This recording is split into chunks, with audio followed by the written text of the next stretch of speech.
Xi's election in Jiangsu highlights emphasis on region. This year, legislators from Jiangsu province are set to welcome an important fellow deputy, President Xi Jinping, to their deliberations at the first session of the 14th National People's Congress, the nation's top legislature, which opens in Beijing on Sunday. Analysts said Xi's election in Jiangsu as a deputy to the 14th NPC reflects the emphasis from the nation's top leadership on advancing the Chinese path to modernization, furthering the integrated growth of the Yangtze River Delta and ensuring self-reliance in science and technology. Xi, who is also General Secretary of the Communist Party of China Central Committee, was elected by a unanimous vote as a deputy to the NPC at the first session of the 14th Jiangsu Provincial People's Congress in January.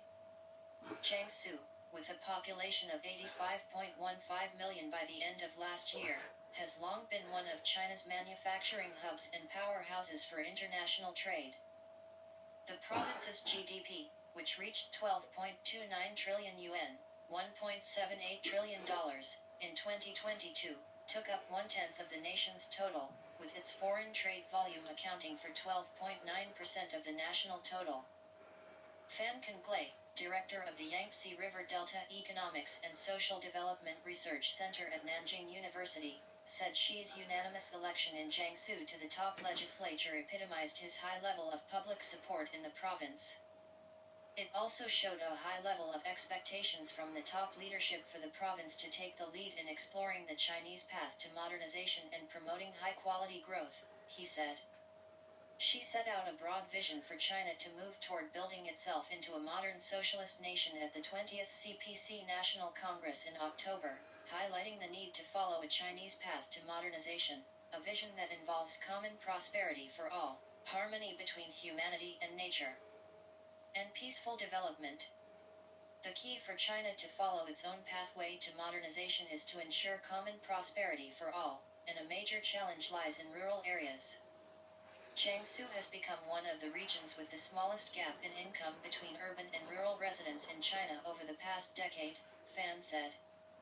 Since he was elected General Secretary of the CPC Central Committee in 2012, Xi has made 3 fact-finding trips to the province, in 2014, 2017 and 2020. The 3 trips helped the province's authorities outline the blueprint for the region's high-quality growth, Fan said. He noted that Xi visited northern, central, and southern parts of the province during the 3 trips and learned about rural development, the growth of the real economy and the protection of the Yangtze River. As Jiangsu continued to lead the nation in growth with its robust private and manufacturing sectors, it also made remarkable progress in ecological and environment protection and in leading the conservation efforts in the Yangtze River economic belt, he said. The jumping finless porpoise in the Yangtze spoke volumes for the remarkable progress being made, he said. However, Jiangsu is not without challenges to its development, as gaps remain between its less developed northern part and more affluent southern region. Yuan Jianhong, an economics professor at Southeast University in Nanjing, Jiangsu, said the next 5 years will be of pivotal significance for the high-quality growth of the province. For the province's lawmakers, having the opportunity to sit down and share their views with the president will help them tackle key issues affecting the region's growth, Xi said. We look forward to the president offering his insights that can guide Jiangsu's growth and enable the province to continue to lead the nation in high-quality development, Xi added. Yuan said that Jiangsu could also play a key role for China to enhance its technological self-reliance, as the province's input in research and development has already reached 3% of its GDP, higher than the national average of 2.57%. The growth of its digital economy, which already took up 11% of the provincial economy, will also enable the upgrading of the manufacturing sector and serve as an example for the nation in this regard, Xi added. China's aircraft family is growing, Y-20 chief designer. China's aircraft family is growing, Tang Changhong, a member of the National Committee of the Chinese People's Political Consultative Conference, CPPCC, and chief model designer at the Aviation Industry Corporation of China Limited, said on Saturday. This year marks the 10th anniversary of military transport aircraft the Y-20's maiden flight, and last year the country's first domestically developed large passenger aircraft, the C-919, completed all its test flights. Together with the AG-600 large amphibious aircraft, China's aircraft family is growing, Tang said at the Members' Corridor on the sidelines of the two sessions at the Great Hall of the People in Beijing. To achieve a high level of self-reliance and strength in science and technology, an aviation worker should be capable of conducting what his country needs and can use, Tang said. China's 2023 two sessions, spending on basic research doubles over past 5 years. China doubled its spending on basic research over the past 5 years, Premier Li Keqiang said as he delivered a government work report to the opening meeting of the first session of the 14th National People's Congress in Beijing on Sunday. Over the past 5 years, China fully implemented the innovation-driven development strategy and improved and upgraded the industrial structure. We promoted development of the real economy through innovation, continued to foster new drivers of growth and effectively countered external attempts to suppress and contain China's development, Li said. China launched a number of major sci-tech innovation projects and stepped up efforts to secure breakthroughs in core technologies in key fields, according to the report. Industries were encouraged to develop toward the medium and high-end production, and priority was given to manufacturing in the development of the real economy, the report said, adding the share of manufacturing in the economy remained largely unchanged. Chinese products are now of a higher quality and more competitive, it said. China plans more steps to attract, utilize foreign investment. China will further its efforts to attract and utilize more foreign investment this year, as outlined in the government work report submitted to the National Legislature for deliberation on Sunday. Delivered by Premier Li Keqiang, the report outlines several measures to achieve this goal, including expanding market access, opening up the modern services sector, ensuring national treatment and improving services for foreign-funded companies, and facilitating the launch of large foreign-funded projects. China plans to take more actions to join high-standard economic and trade agreements such as the Comprehensive and Progressive Agreement for Trans-Pacific Partnership. The country will steadily expand institutional opening up by proactively adopting relevant rules, regulations, and standards, said the report. These efforts prove China's commitments to further integrate into the global economy and attract more foreign investment, said Bai Ming, Deputy Director of International Market Research at the Chinese Academy of International Trade and Economic Cooperation in Beijing. Cold War 2.0, why current crisis is far more dangerous than 20th century's-long Twilight struggle. Amid the ongoing NATO-Russia proxy conflict in Ukraine, more and more Western media outlets, historians, and think tank figures have referred to the crisis as a new Cold War. On the anniversary of Winston Churchill's 1946 Iron Curtain speech, a leading Russian arms control expert explains why the sequel to the Cold War is far more dangerous. March 5 marks another anniversary of Winston Churchill's 1946 Iron Curtain speech. In the spring of 1946, as Europe lay in ruins and the World War II allies the USSR, Britain, and the USA approached the uncertain post-war order, former British Prime Minister Winston Churchill traveled to Westminster College in Fulton, Missouri to speak about how, from Stettin in the Baltic to Trieste in the Adriatic, an iron curtain has descended across the continent, separating the Soviet sphere from free nations. Many Western scholars mark Churchill's speech as the historical waypoint marking the dawn of the Cold War. Just a month earlier, in February 1946, Soviet leader Joseph Stalin gave a speech in Moscow on the origins of the Second World War and the reasons for the Allies' victory. He referred to the United States and Britain as great, freedom-loving countries, praised their decisive role in the defeat of Nazi Germany and militarist Japan, and emphasized that Moscow's post-war priorities would revolve around reconstruction and peaceful economic development. making no mention of a new confrontation with the West. Stalin warned, however, that monopolistic capital and imperialism, the same forces which brought about the Second World War, may conspire to spark a new conflict.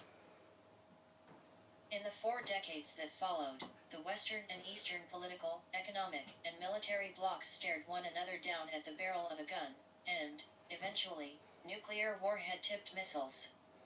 Tensions eased dramatically from the late 1980s and through the 1990s, as Soviet and Russian leaders Mikhail Gorbachev and Boris Yeltsin took a series of, often unilateral steps, to reduce tensions, increase trust, and bring an end to the Cold War. Sometimes even at the cost of Russia's pride and strategic security interests. Both men undoubtedly expected that the West would reciprocate, reject the Cold War mentality and perhaps even dissolve NATO, just as the Soviet-led Warsaw Pact was liquidated in the winter of 1991. Gorbachev was promised non-expansion of NATO. His mistake was to believe it, ex-US official says. But the US and its allies expressed no desire to do so, and on the contrary began a decades-long push to expand NATO toward Russia's borders. Assured again and again that the alliance was no longer an anti-Russian bloc, Moscow humbly inquired about whether it too would be allowed to join, but got no answer. In 2014, having absorbed every former member of the former Warsaw Pact, 3 post-Soviet republics and several Balkan countries, the West set its sights on Ukraine, one of Moscow's biggest economic and trade partners, and a country with which Russia shares centuries of common history, cultural, linguistic and other links, thus sparking the current crisis. On the historical unity of Russians and Ukrainians. The Ukrainian conflict, which Russian officials including President Putin and Foreign Minister Sergei Lavrov have referred to as a proxy war by NATO against Russia, has been characterized as a new Cold War by many Western journalists and scholars. From foreign policy contributor Michael Hirsch to historian Niall Ferguson. Cold War II, why it's worse. It can be said in principle that we are now in a Cold War, yes. We can say that this is a second iteration of the Cold War, although the nature of these wars is completely different, says Yevgeny Bushinsky, a retired lieutenant general of the Russian Armed Forces, veteran of the First Cold War, and Russia's top arms control negotiator between 2001 to 2009. But the current situation is much worse than it was during the so-called Cold War, that is, in the 1960s, 1970s, and up to the mid-1980s. Back then there was an ideology. There was a socialist camp, and the Free Democratic West. This was an ideological confrontation, the retired officer, who works as chairman of the Russian Center for Policy Research, a Moscow-based think tank, told Sputnik in an interview. The USSR had its own socialist camp, had its allies, the Warsaw Pact and its own sphere of influence. The West tried to intervene, but in general, its efforts were quite futile. There was normal trade, within reasonable limits. Of course, there were restrictions on technology exports, but there were no sanctions packages. There was the Jackson-Vanik Amendment on Jewish emigration from the USSR, ed. But its impact was very limited. It affected not so much the economy, as I remember, as it meant individual restrictions. Today's crisis is not ideological, Bushinsky says. Indeed, both Russia and the Western countries position themselves as market economies and functioning democracies, although Moscow, unlike Washington, does not intend to engage in democracy promotion abroad, either by economic, political, or military means. According to the retired general, today's conflict is an existential struggle, with the United States fighting for its leadership, fighting for its position in the world, while Russia, for its part, is engaged in a struggle with the West over its red lines, security, and otherwise. The Americans are very fond of the expression American leadership, and cling to it in every possible way. Russia, of course, in 2007 President Putin clearly indicated that the world of one master, of one world hegemon is unacceptable to us, and we will never agree to it, Bushinsky recalled. Putin's 2007 Munich speech, stark prophecy or reasonable warning that fell on deaf ears. Hence all these color revolutions in Georgia and Ukraine, all of this organized by the Americans. We strongly opposed it, but with Georgia we tried to arrest things and announce a reset. Ukraine became the moment of truth. Ukraine for us, I do not like to use the expression red line, but in principle, mentally for us, Ukraine is of course a red line. Whether or not missiles are placed there. Whether or not it becomes a member of NATO. But the idea that it was going to become a loyal ally of the West and distance itself from Russia is something unacceptable to us, Buzhinsky said. Hearing problems. One of the causes of the current crisis, according to the veteran military negotiator, lies in the mentality of U.S. policymakers, their unwillingness to make concessions, and refusal to recognize the other side's interests. It's very difficult in general to explain something to Americans. Speaking from my own experience of decades communicating with the Americans, negotiating with them, they are very reluctant to accept any steps which, let's say, undermine their leading position. Recall how at one time Hillary Clinton said, and I'm paraphrasing, that the U.S. would go to any lengths to prevent the restoration of the Soviet Union. This kind of thinking is where they're coming from. Therefore, they reject all our attempts to explain that Ukraine for us is more than just a neighboring state, Buzhinsky said. The same was the case when U.S. Secretary of State Antony Blinken went to Central Asia to try to explain to these countries that they shouldn't be friends with Russia, and need to be friends with the United States. The Americans couldn't give a damn that we have millions of Uzbeks and Tajiks working in Russia. They don't understand that America is far away. Yes, it can provide some kind of economic assistance, but they think in return all these Central Asian republics should just fully follow their advice and recommendations, former officer noted.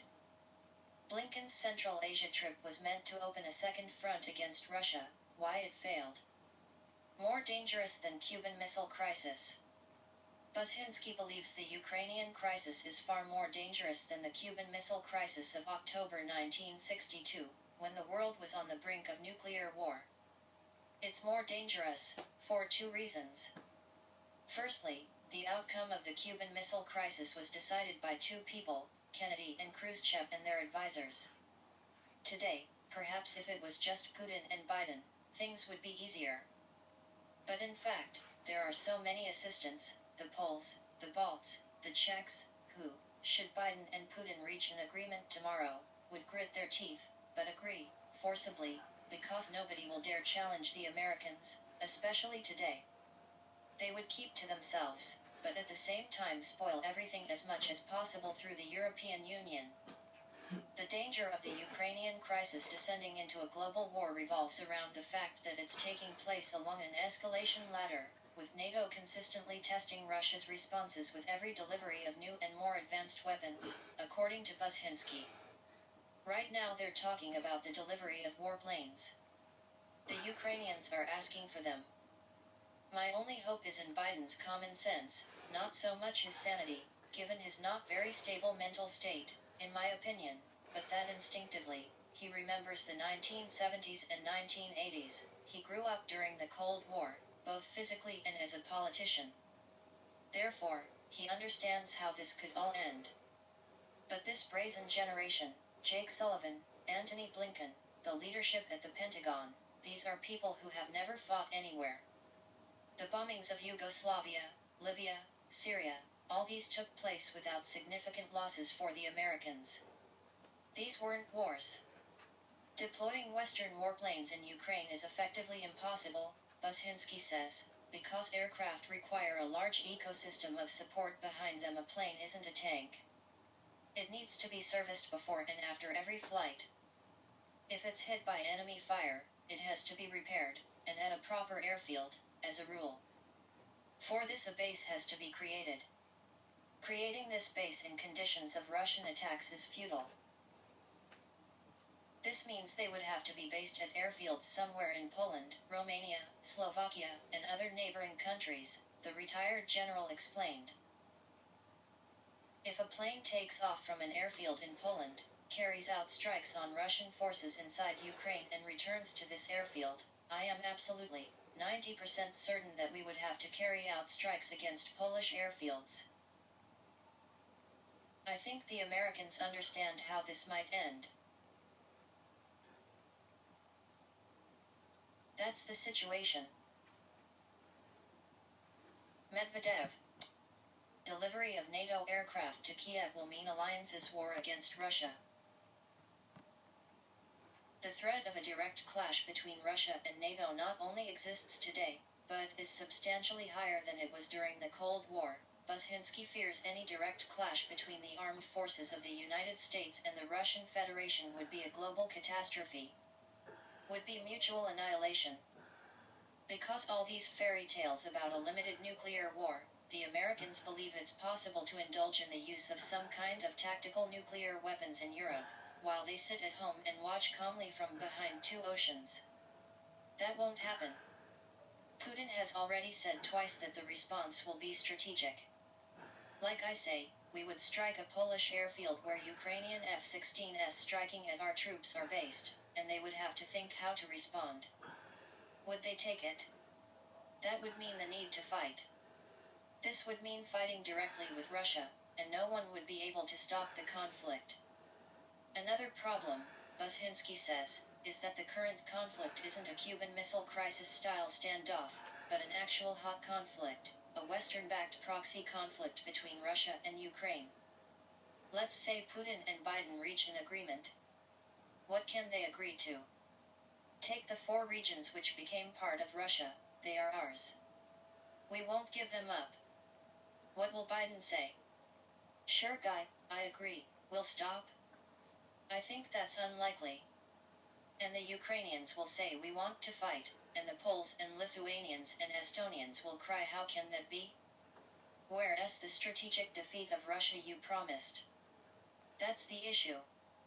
Unlike the Cuban Missile Crisis, too many parties are involved in this conflict. In their rhetoric they have driven themselves so far into a corner that it's now very difficult to agree to anything, the Observer said. Cuban Missile Crisis 60 years on, nuke risk higher today amid diplomatic deficits. Strategic dead end.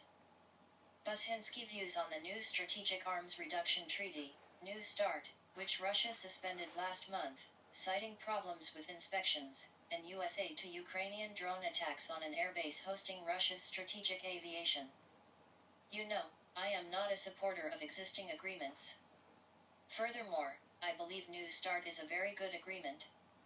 I started the negotiations on this treaty with the Americans in Rome back in 2008, but unfortunately was unable to finish them. Therefore, I don't believe we should withdraw. Even before the Ukrainian crisis sentiments were expressed that we should exit, especially in the Duma. Why do we need these agreements? Was the sentiment. We need them because knowing is better than not knowing. Thanks to the agreements we have an idea, and the Americans have an idea, about one another's nuclear strategic potential, the negotiator said. At the same time Bushinsky said Moscow's decision to freeze the agreement is understandable in the present situation, given the fact that the American side has effectively rendered it impossible for Russian inspectors to carry out their work, given sanctions, visa restrictions, the closure of airspace to Russian aircraft, etc. The last straw, of course, was the Ukrainian attempt to strike at our airfield in Engels, where our strategic aviation is based. Moreover, these Stris drones were improved with the help of the Americans. After that, Putin made his completely predictable, reasoned decision. Scott Ritter, New START all but collapsed due to U.S. duplicity, negotiating in bad faith. As for a new treaty to replace New START, which is set to expire in 2026, the Observer believes its prospects are very obscure at this stage. Everything the U.S. side might want in the new treaty, including accounting for new types of weapons, non-strategic nuclear weapons, all this is possible, but all of this would take time, years of time, and the clock is already ticking. Simply redrafting the existing treaty is also impossible. Bushinsky believes, because lawmakers in the U.S. Congress wouldn't accept it. And if the Republicans come to power, they in general have a very negative attitude toward any form of arms agreements. They believe they're to the advantage of the weaker side, Buzhinsky said. For these reasons, the arms control expert believes there's only about a 10% chance of a new treaty being realized. The failure to reach an agreement would hit both sides, and inevitably lead to a new arms race, the retired general says. Their Trident missiles, for example, can theoretically hold 10 to 14 warheads, depending on throw weight, but are restricted to 6. In order to know how many there are, you have to come up to the missile, lift up the lid and take a look. You can't see this from space, Buzhinsky noted. Therefore, the Americans could easily double the number of warheads on their missile carriers, so not 1,550, but 3,000. The same is true for us, except we have fewer opportunities for reloading. That's the risk. And of course, we will proceed from the worst-case scenario, that is, assume that they have not 1,550, but 3,000. An arms race like in the 1960s, when each country accumulated 30,000 warheads, is expensive and unnecessary. But some sort of arms race will take place, the expert concluded. Whole nation strategy, Beijing calls for key tech breakthroughs amid China's chip race. The booming global microchip industry is believed to prosper even further over the next 7 years, probably growing to more than $1 trillion in revenues by 2030. Chinese Premier Li Keqiang has pledged to effectively use state resources to secure key breakthroughs in such areas as semiconductors, amid the tech competition between Beijing and Washington. In his reports released at the beginning of the annual National People's Congress on Sunday, Li Keqiang reiterated the government's readiness to conduct a whole-nation strategy. According to him, the goal is to get the better of Washington when it comes to basic scientific research and advanced technologies ranging from advanced intelligence to space. The new system for mobilizing resources nationwide should be improved. We should better leverage the role of the government in pooling resources to make key technological breakthroughs, and enterprises should be the principal actors in innovation, Li stressed. He also urged those with private capital in China to collaborate on major government initiatives and projects to grapple with the country's economic areas of weakness. According to the premier, having effectively countered external attempts to suppress and contain China's development over the past 5 years, China should pool quality resources and make concerted efforts to achieve breakthroughs in key technology fields in the future. The remarks came a few weeks after Chinese President Xi Jinping called for boosting basic research in science and technology so as to outstrip the U.S. in terms of becoming a global tech power. To cope with international science and technology competition, achieve a high level of self-reliance and self-improvement, we urgently need to solve key technology problems from the source, he stressed. She also urged the government to provide more policy support for research efforts and strengthen the nation's strategic technology power. Beijing-Washington chip race. This comes amid the ongoing race between the U.S. and China to prevail in the prospering global chip industry, which is expected to grow to $1.4 trillion in revenues by 2030. According to the White House, at present the U.S. produces roughly 10% of the world's supply of chips, whereas China accounts for at least 15% of global production. Washington is striving to win the race with Beijing by imposing further restrictions and expanding investments in the domestic chip industry. In October, the Biden administration rolled out the most extensive restrictions to date on Beijing's chip manufacturing industry, requiring licenses for those companies that export chips to China using U.S. tools or software, no matter where they're made in the world. The measures also prevent U.S. citizens and green card holders from working for certain Chinese chip companies. The restrictions were preceded by President Joe Biden signing into law a bipartisan Chips and Science Act which includes more than $52 billion for U.S. companies producing semiconductors, as well as billions more in tax credits to encourage investment in the industry.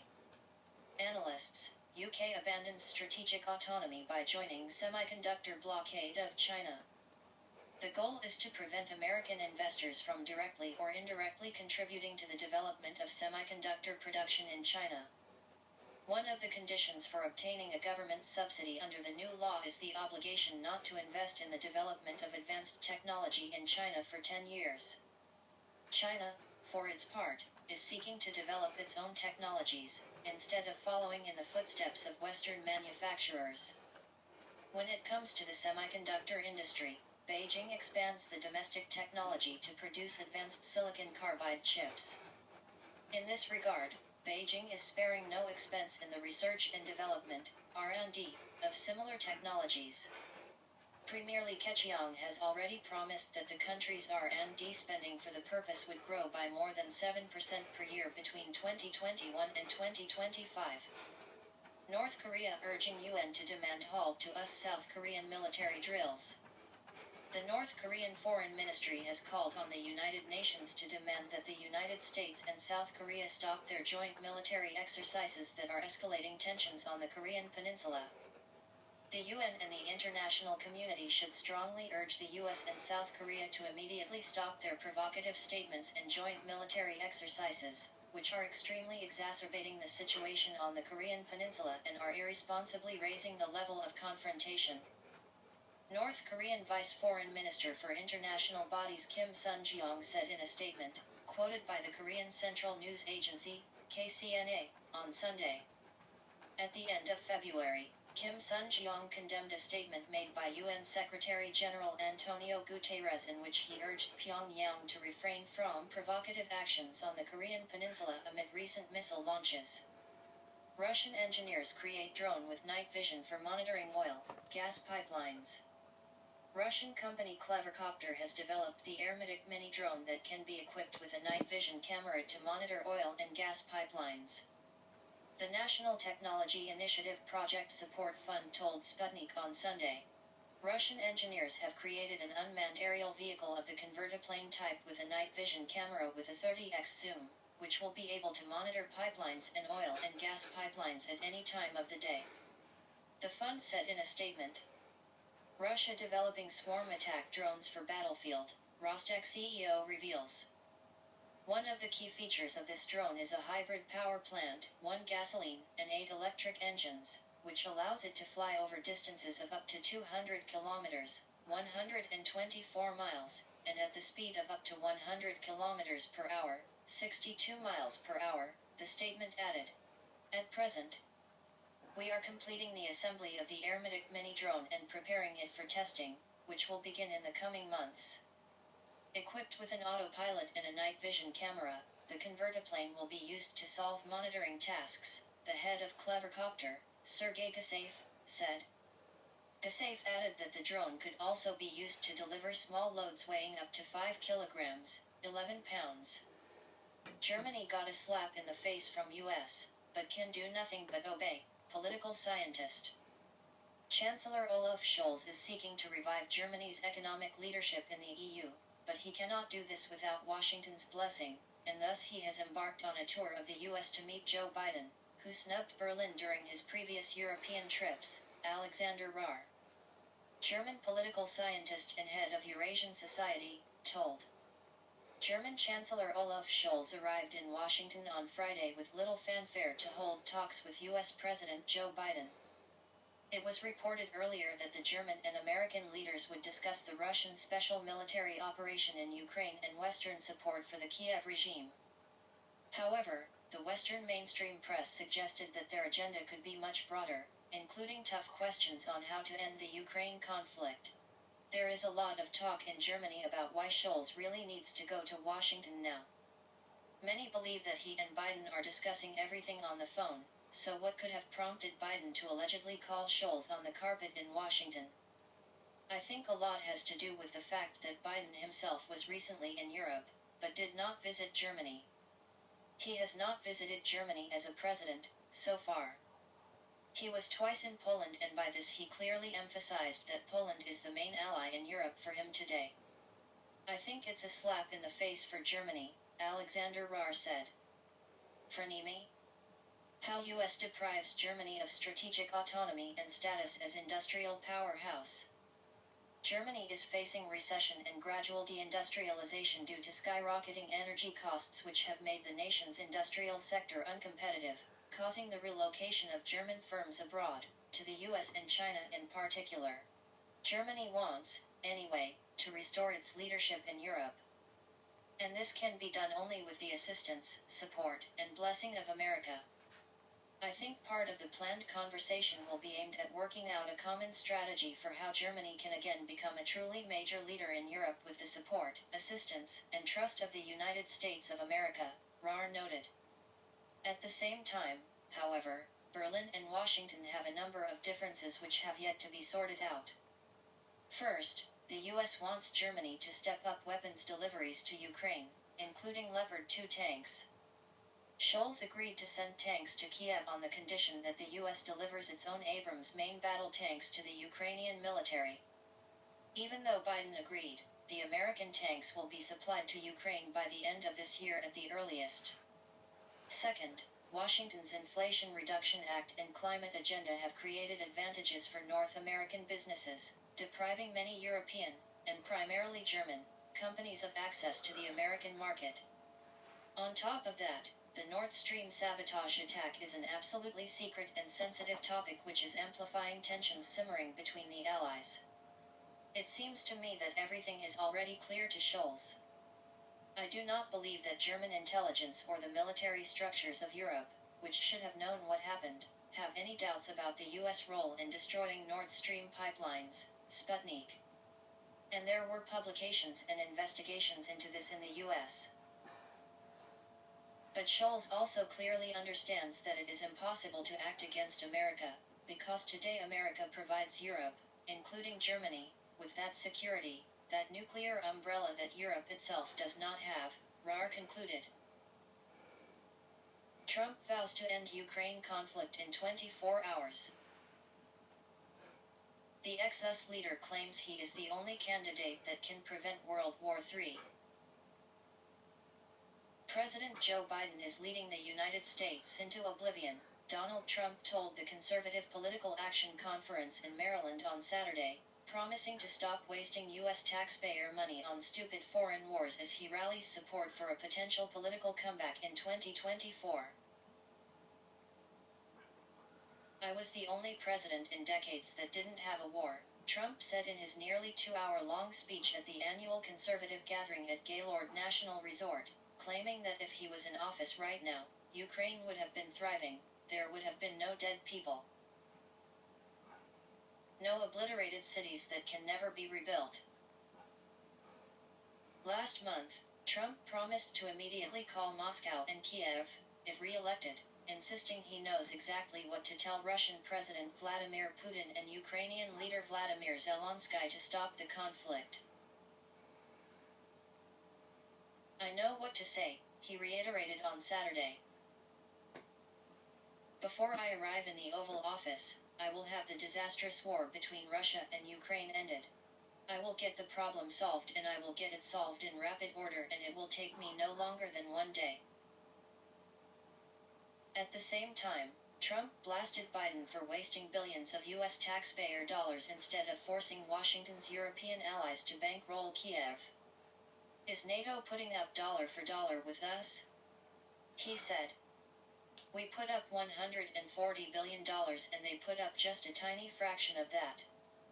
And you know, we all want to see success, but it's far more important to them than it is to us because of that location. We are never going back to a party that wants to give unlimited money to fight foreign wars that are endless wars, that are stupid, Trump proclaimed. Trump warned Americans that they are facing the most dangerous time in our country's history, and Joe Biden is leading us into oblivion, claiming that the world will soon plunge into World War III unless something doesn't happen fast. I am the only candidate who can make this promise. I will prevent World War III, he said. In recent months, Trump has repeatedly called for the U.S. to lead the way in negotiating a peace settlement in Ukraine, while blasting the way President Biden has handled the conflict. He also condemned the U.S. promise to send M1 Abrams tanks to Ukraine, saying the move could bring about a nuclear war, as Moscow continues to insist that arms shipments make the West a direct party to the hostilities. 70 years after Stalin's death, how Western propaganda has rebranded the Soviet dictator from villain to hero, and back again. The Georgian Bolshevik has been portrayed as a mass murderer, a vital friend, and a dangerous tyrant, depending on the mood of the day. Joseph Stalin died on the 5th of March 1953. The Soviet leader was one of the big three winners of World War II, and his life, political career, and the effects of his policies have been extensively researched by Russian and Western scholars. 70 years later, the Georgian remains a problematic political figure in Russia and many other former Soviet states, and his legacy is frequently at the center of fierce debates. In the West, the condemnation of Stalin's policies is now absolute, but that has not always been the case. The problem of Stalin's legacy. The decades of Stalin's rule over the largest country in the world were filled with terror that led to millions of deaths. After the Bolshevik Revolution and the Civil War, the Soviet power struggle went on for years and contributed to the subsequent instability of the country. Following the Ukrainian-born Leon Trotsky's political defeat in 1927, Stalin consolidated his power. Trotsky had wanted a world revolution, whereas Stalin intended to build socialism in one country. He introduced the collectivization of the agricultural sector, which involved the repression of kulaks, private farmers, and led to famine and the deaths of millions. The wave of political repression from 1936 to 1938, also known as the Great Terror, is one of the most significant elements of Stalin's legacy. In the West, this period is usually seen through the prism of British historian Robert Conquest, who has been accused by others, such as American historian J. Getty, of constant extrapolation of casualty figures and of omitting the beginning of the purges under Lenin. These figures are constantly reviewed by historians, but the West has focused more on this period than on anything else. Nonetheless, the fact remains that Stalin's policies were extremely harsh. He has also been held responsible for causing forced famines in Ukraine, southern Russia, and Kazakhstan, which killed millions of people. The way in which Stalin conducted the war against Nazi Germany would also be a source of criticism. After the war's conclusion, the leader had ruthlessly sent millions of soldiers to their deaths following his not a step back proclamation in order to break Hitler's war machine. His approach inflicted the greatest amount of damage on the Axis armies but at a tremendous cost. Such a sacrifice of life was anathema to Western leaders seeking re-election even during wartime. According to many historians, including Gil Marone, this was a major factor in the Allies' continual postponement of opening a second front in Europe, and one that enraged Stalin, as evidenced by his correspondence with Churchill. Essentially, the sacrifice made by the Soviets was both welcome and appalling from the Western point of view. Currently, Stalin is known in the West mostly for his brutality, and few academics and writers have taken the time to explore the man, the era, and the circumstances during his time in power. However, historians such as J. Getty and Matthew E. Leno are more pragmatic in evaluating the leader's role in the events of the 1930s and 1940s. Likewise, Karl Schlogel's book Moscow 1937 provides a more complete picture of Stalin's leadership of the Soviet Union. These researchers thoroughly describe the events of the purges and political oppression, but also note the unprecedented modernization and technological progress that occurred in tandem during the period. When Stalin won his political battle against Trotsky, the country was already completely shattered following the Bolsheviks' merciless seizure of power, the subsequent civil war and Red Terror. The country had never been an industrial power, and understanding that an important war was coming, Stalin famously explained the situation in a speech to industrial managers in 1931, "We are 50 or 100 years behind the advanced countries. We must make good this distance in 10 years. Either we do it, or we shall be crushed." As a general rule, historians work without a moral bias, and a political figure is usually analyzed according to the state of the country when he came to power versus when he left. The industrialization of the Soviet Union led to disastrous casualties among the population, however it did modernize the country. As Isaac Deutscher said, though the quote is frequently attributed to Winston Churchill, the core of Stalin's genuine historic achievement lies in the fact that he found Russia working with the wooden plow and left her equipped with atomic piles. Stalin's image before and after the war. What Western historians and journalists write today about Stalin is one thing, but one should not forget how the Soviet leader was seen at the time. For many in the West, the Russian Revolution and the dictatorship of the proletariat were a shining light in the East, a promise of better days, a real source of hope. And for a long time, Stalin was the incarnation of this light. Hence the nickname Father of Nations, that Soviet propaganda and communists all over the world gave him. The weight of communist parties in countries such as France or Italy, controlled by the Communist International, Comintern, was a trump card in the hand of the USSR to propagate a favorable image of its leader among Western populations.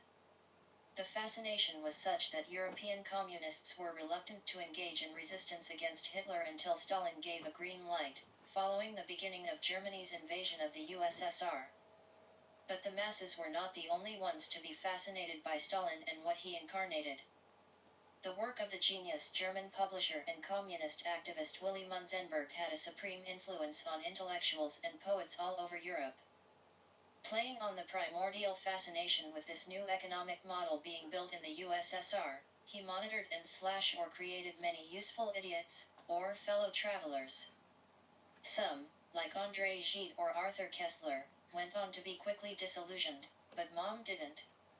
With the appearance of popular fronts in Europe and the turmoil of the Spanish Civil War, many left-wing intellectuals maintained their position for a long time while enjoying an excellent reputation in elite circles. Louis Aragon, Jean-Paul Sartre, Louis Althusser, New York Times correspondent Walter Duranty, Pablo Neruda, Ernest Hemingway, André Malraux, Romain Rolland, quite a lot of respected voices. Because of their left-wing sensibility, anti-colonial stance, pacifism, or idealism, they fostered a positive image of Moscow, and, consequently, of Stalin. Arthur Koestler's novel Darkness at Noon, which depicts the politico-psychological process of the 1930s purges, was not heeded by many of these intellectuals.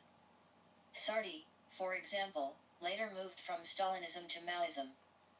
Furthermore, people, such as the Cambridge Five or physicist Klaus Fuchs, actively spied for the USSR. And it was to fight for a cause, not for money. Their contribution to the reinforcement of Moscow's power and the creation of the first Soviet atomic weapons cannot be underestimated. On yet another level, Franklin D. Roosevelt and Winston Churchill had been sincerely impressed by the Soviet leader, with whom the American president had a courteous correspondence. An IFOP poll conducted at the end of World War II showed the majority of the French population believed that the Soviet Union had won the war, not Western powers. Stalin's popularity was at its peak and he was arguably the most powerful man in the world. In 1956, Nikita Khrushchev, who himself had an important role in the political oppression of the Great Terror, made a move which ultimately had an enormous influence on Stalin's image. During the 20th Party Congress, in order to consolidate his own power, the new leader of the USSR denounced the crimes of his former boss and the cult of personality he enjoyed during his reign. His speech was a shock for communists in Europe who were now more divided than ever, but liberals could only rejoice. The USSR's two main assets in Western Europe were subsequently fragmented. The Italian Communist Party sought domestic political integration, while the French Communist Party was paralyzed. The Congress triggered the beginning of a crisis of confidence regarding the Soviet Union. In a way, one can look at Khrushchev's political maneuver against Stalin's image as the first blow to the entire Soviet structure. Stalin's reputation would continue deteriorating as dissidents published books in the West, and his former Western intellectual admirers were denounced for their blindness. Furthermore, it is true that Stalin won a political victory over Trotsky, but the latter is better judged by history. Trotsky is now considered more as an intellectual and a victim, regardless of the atrocities he committed when in power, particularly in his Ukrainian homeland, and his ideas have not vanished. Irving Kristol, the godfather of neoconservatism in the USA, was a former Trotskyist, and the political views of the architects and proponents of globalized financial capitalism mesh with Trotsky's internationalist views. Whereas Stalin, with the disappearance of communist parties as propaganda tools and the fall of the Soviet Union, has simply become another bogeyman. It is still possible to encounter Western Stalinists, but those are usually Marxist intellectuals with no influence on the broader public. Stalin and Western rhetoric towards Russian leaders. Ivan the Terrible has been considered a monster for many centuries, because of his ruthlessness in internal politics, but also down to how he conquered vast territories and became a threat to the West's own imperialism. The fact that he was a very important reformer is somehow ignored. Peter the Great was no softer, but on the contrary, he is considered an interesting personality mainly because he opened a window to Europe and incorporated Western elements into Russian civilization. When it comes to Stalin and Trotsky, Western views favor the internationalist. Gorbachev and Yeltsin, with their wish to adapt to Western standards, are also considered good Russian leaders. Currently, the Western position has moved in the other direction with Vladimir Putin in power, who stated with his Munich speech back in 2007, that the times of a weak Russia were over. The Georgian is maybe the only one who has managed to be the object of both praise and loathing from the West. Stalin had become a problem for liberal democratic propaganda during the war. Just as Soviet agitprop had to justify its sudden alliance with capitalist countries, the Anglo-Saxon media had to explain why Stalin was a great statesman and a good ally. Pro-Soviet movies were produced, on the personal request of the American president, and the feature film Mission to Moscow was created in order to justify the purges. Stalin was twice named Time magazine's Person of the Year within 3 years, and even the publication of George Orwell's Animal Farm was postponed. A positively biased campaign was actively nurtured around him. Only progressively, during the Cold War, did the narrative change. However, it was very difficult to put Stalin in the same basket as Hitler, since the war had cost the USSR the death of roughly 27 million people and gave it a place at the table of victors. Traditionally, victors are the ones who write and rewrite history, but 70 years later, the West is more confident in its capacity to rewrite the story of the 20th century.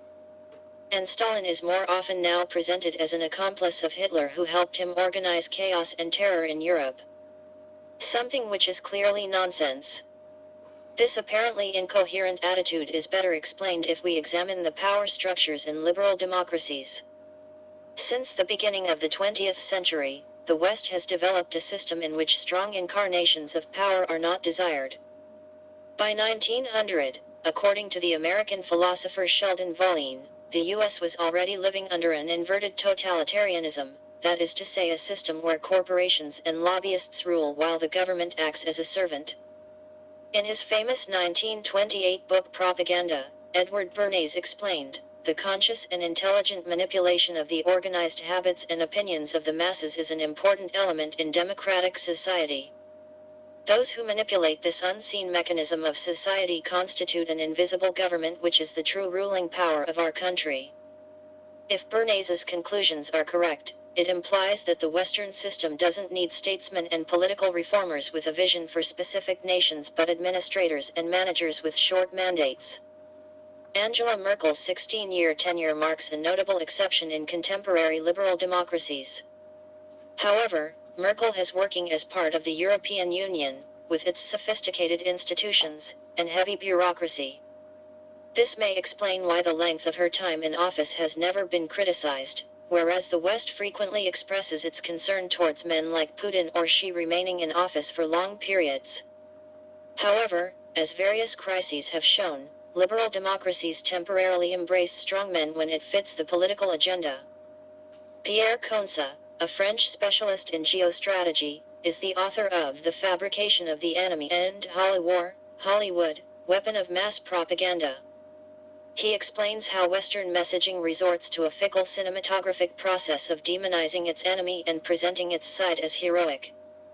Stalin fits this pattern, as he is the only man in the Kremlin who was ever treated as a dangerous man, then as a hero, and eventually rebranded as an incarnation of evil. U.S. makes assessment on training Ukrainians to fly F-16s, NBC. 2 pilots from Ukraine have arrived at a military base in Arizona, officials told the broadcaster. The U.S. has invited Ukrainian pilots to a military base in Tucson, Arizona to establish how long it'll take to train them to fly Western fighter jets, including F-16s, unnamed officials told NBC.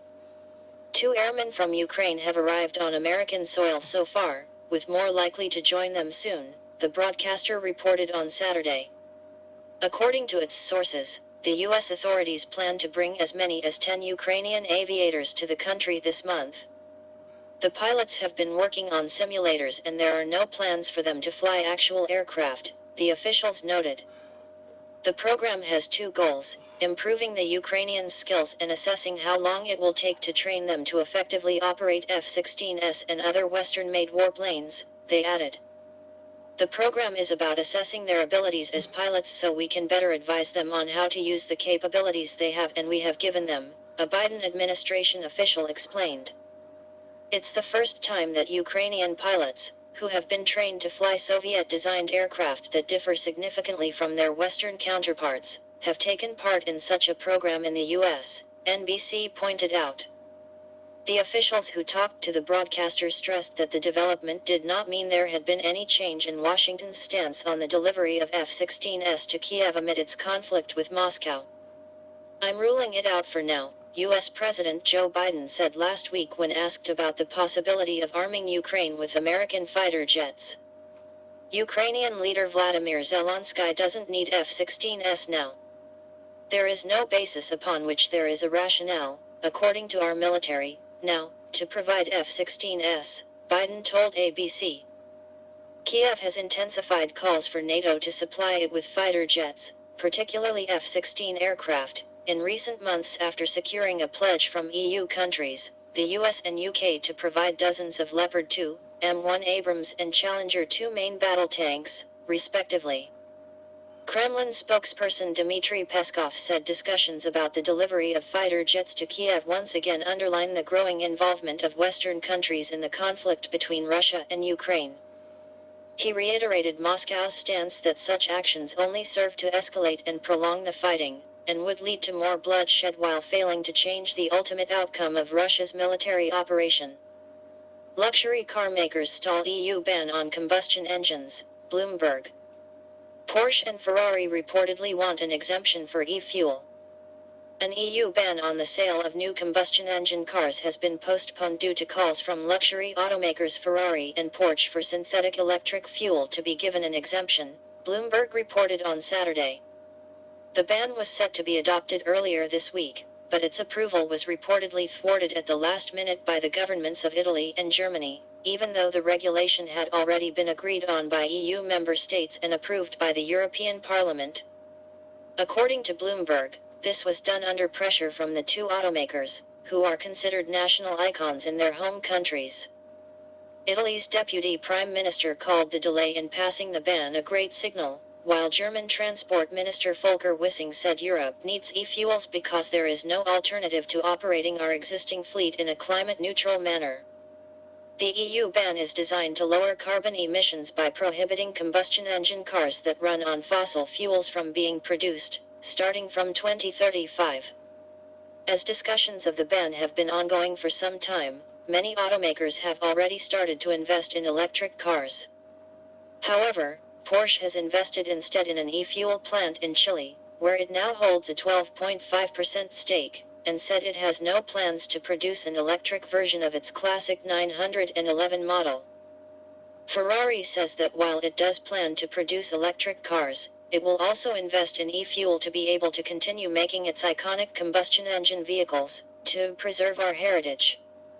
E-fuel is a combustible, liquid fuel made from combining captured carbon dioxide with renewable hydrogen, using electricity. When burned in a combustion engine, it emits carbon dioxide, but proponents of the fuel claim it is climate neutral as it was made from previously captured CO2. The EU Climate Commissioner Frans Timmermans recently said that e-fuel did not seem to be a very realistic possibility for making combustion engines clean. He noted, however, that if manufacturers think they can prove otherwise, it is up to them to do that. Critics argue that the fuel is too expensive to produce, and should be used in aviation rather than in the automotive industry, as it is much more difficult to decarbonize air transport. Chinese firms filling gaps left by Western brands. Moscow. More than 1,000 companies quit the Russian market in the past year due to Ukraine-related sanctions.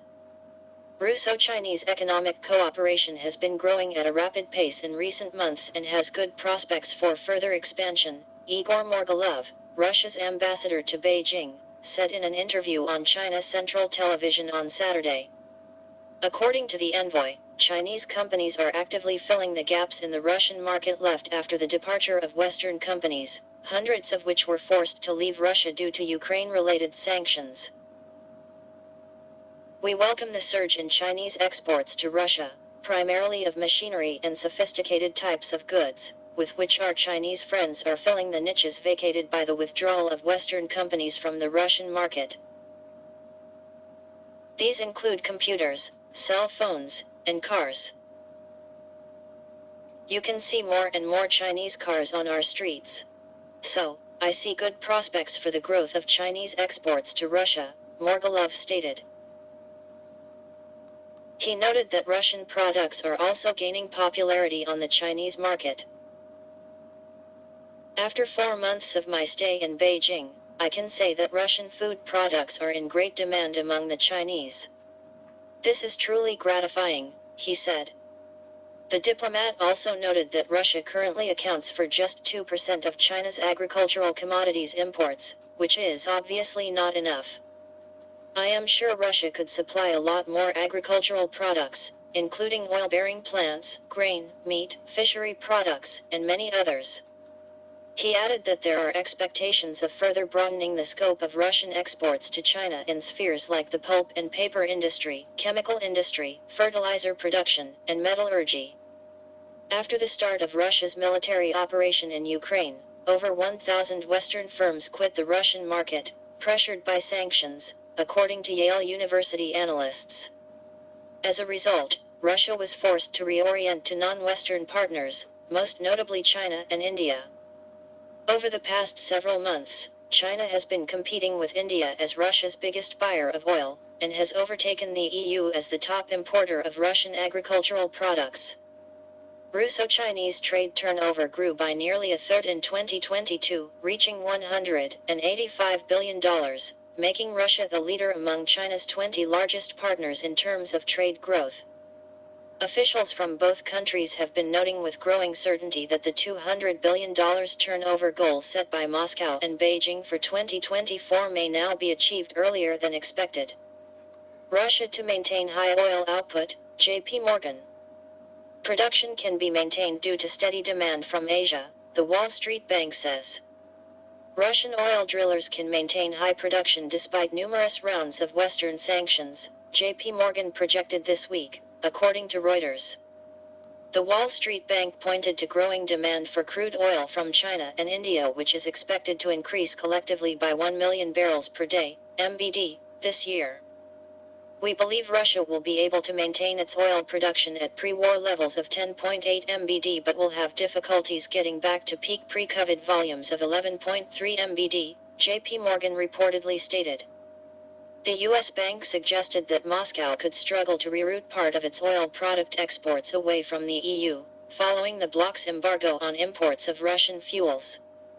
Seaborne oil product shipments from Russia are set to decline by around 300,000 barrels per day to lows last seen in May 2022, it projected. Meanwhile, Business Daily Commerçant reported this week, citing industry sources, that Russian oil output in February reached pre-sanctions levels for the first time, and may exceed the February 2022 figure. According to Kepler, Russian crude oil and petroleum product exports also held strong last month, with energy producers managing to ship 7.32 million barrels per day of crude oil and oil products. While the EU and G7 nations have introduced price caps and restrictions on Russian fuel imports, China, India, Turkey, and some other countries have boosted purchases from Moscow. Last month, Russia unveiled plans to curb oil production in March by 500,000 barrels a day, or about 5%, in retaliation to Western sanctions. U.S. to ban investment in Chinese high-tech, WSJ. Lawmakers are reportedly working to restrict financing advanced technologies abroad. Washington plans to prohibit American investment in the high-tech sectors of rival economies, the Wall Street Journal reported on Friday, citing sources and reports on the proposed regulation from the U.S. Treasury and Commerce Department. The restrictions will likely target private and venture capital investments in the production of semiconductors, artificial intelligence, and quantum computing, and will mostly be aimed against China, sources close to the discussions about the new regulations told the news outlet. The WSJ notes, however, that the reports do not name specific countries that will be affected by the measures nor the economic sectors seen as posing a risk to U.S. national security. However, the outlet notes that the focus will be on sectors that could increase the military capabilities of U.S. rivals. The Treasury report, for instance, said the new foreign investment rules will focus on preventing U.S. capital and expertise from being exploited in ways that threaten our national security while not placing an undue burden on U.S. investors and businesses. Washington has reportedly been working on the new regulations for several months, with the Treasury pushing for the restrictions to focus strictly on national security risks, and not create an unfair economic advantage. The investment regulation will be yet another step in the U.S. efforts to halt China's technological advancement, which Washington perceives as dangerous. Late last year, for instance, the administration of President Joe Biden imposed export controls to prevent China from obtaining high-end U.S. technology, which Washington claims could be used for military purposes. In response, Beijing appealed to the World Trade Organization with a formal complaint, arguing that U.S. export curbs undermine the international economic and trade order. Brazil greenlights GMO wheat. Argentina's Bioceres has claimed Brasilia has approved its HB4 wheat strain for cultivation. Brazil's National Biosafety Commission has approved the cultivation, production, and marketing of HB4 wheat, a drought-resistant genetically modified strain manufactured by Argentinian agribusiness firm Bioceres, the company and industry groups announced this week. In a statement on Friday, Bioceres praised Brazil's CTN Bio for opening the Brazilian market to the technology. The strain allegedly improves yields by 43% in so-called targeted environments. While several countries already accept imports of the drought-resistant wheat, Brazil is only the second to allow the modified strain's cultivation. Concerns about potential long-term issues with a crop that is the staple food for so much of the world have led most nations to hold off on tweaking its genetic code. Back in 2021, Brazil approved imports of flour made with GMO wheat, becoming the only country to do so at the time. Despite skepticism toward the crop, industry players appear to be warming to the concept of GMOs, based on public opinion. While ABIMAPI, a trade association representing bakers, pasta makers, and other grain product manufacturers in Brazil, initially opposed GMO wheat. It flip-flopped recently after commissioning a public opinion poll in which 70% of Brazilians said they would not mind consuming food containing genetically modified wheat. Brazil's flour millers industry group, Abitrago, said that the approval brought peace of mind to different market actors, but the final word will rest with consumers. There is no indication that Brazil plans to immediately start growing GMO wheat, which has yet to pass many regulatory hurdles, but the company hopes interest in the GMO product will increase markedly following Brasilia's vote of confidence. A relatively small player globally, Brazil and its neighbor Argentina produce the lion's share of South American wheat, and despite a drought are projected to reap over 20 million tons this season.